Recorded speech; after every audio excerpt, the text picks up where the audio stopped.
This is Canelo Alvarez's third toughest challenge of his career. It's not Money Mayweather level, not Triple G level, but fighting Dmitry Bivol is not far behind. Canelo is moving up to light heavyweight again, but this time he's not facing a washed up Sergey Kovalev on the cusp of retirement that was only 10 weeks removed from an absolute war in the ring. No, this time at 175, he's fighting Bivol, an undefeated fighter in the prime of his career. This is a real risk for the pumpkin pie, haircutted freak, Canelo. Mans has some serious cojones, you gotta give him that. But despite all that, I still think Canelo has got this in the bag. Oh man. Anyway, I say that with as little disrespect as possible to Bivol, who I think has some clear advantages over Canelo in this boxing bout. The most obvious one is size. Bivol has fought at light heavyweight his whole career and is 4.5 inches taller than Chaparro-ass Canelo, though his reach is only 1.5 inches longer. Oh, look at this guy. Still, Canelo could have tipped the scales by implementing a catch weight clause and a rehydration clause, but he didn't, refusing both, according to Eddie Hearn. Telling y'all, Canelo got mad cojones at this point in his career, which wasn't always the case. Advantage numero dos for Bivol, and the most important of all, the dude can flat out fight. While Bivol doesn't really have any wow factor, he makes up for it by being absolutely technically sound. The jab, the footwork, the defense, essentially the sweet science of the sport, Bivol has mastered. This jab again, bro, it's pristine. Man is deserving of his perfect record, but to be fair, Canelo has a habit of popping cherries as of late. In the past 18 months, Canelo has ended 3 different fighters' undefeated streak.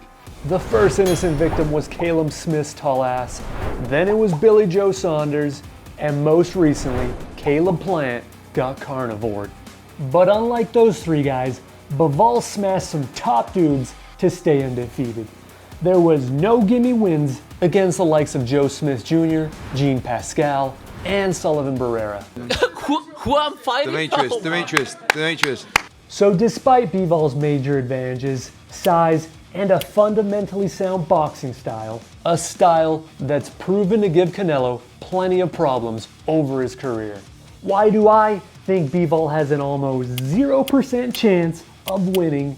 There is nothing, nada, zip. Here's why. Bivol's only realistic path to victory is stopping Canelo. Let me repeat that one more time. Here's why. Bivol's only realistic path to victory is stopping Canelo. And let's be real, he's probably not going to do that. Bivol doesn't have scary stopping power. I mean, just look at his recent knockouts. Y'all think these pillow hands are enough to keep Canelo honest come fight time? Hell no.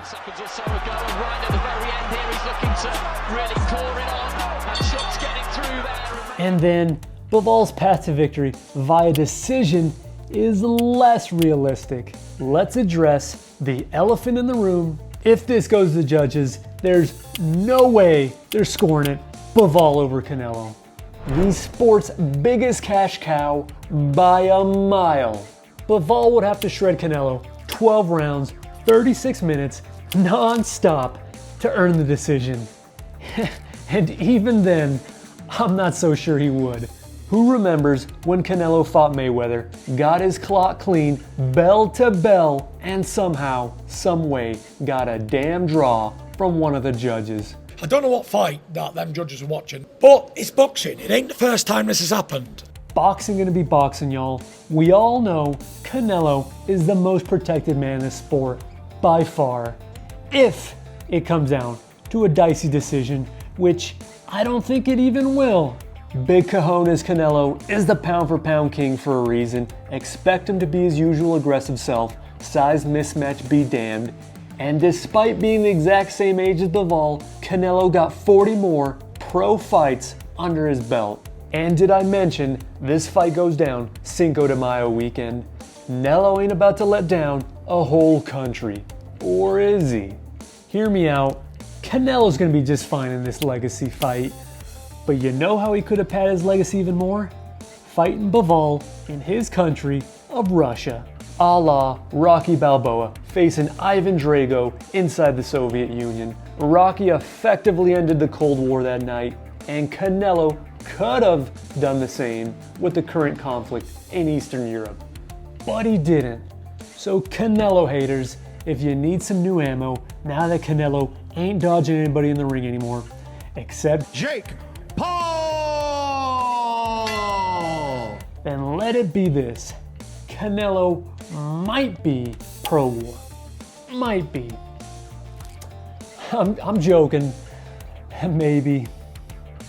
Not really. But what I'm not joking about is when Jake Paul and Tommy Fury inevitably end up fighting this summer, I'm betting the house on Jake Paul to win. You need to see this video why.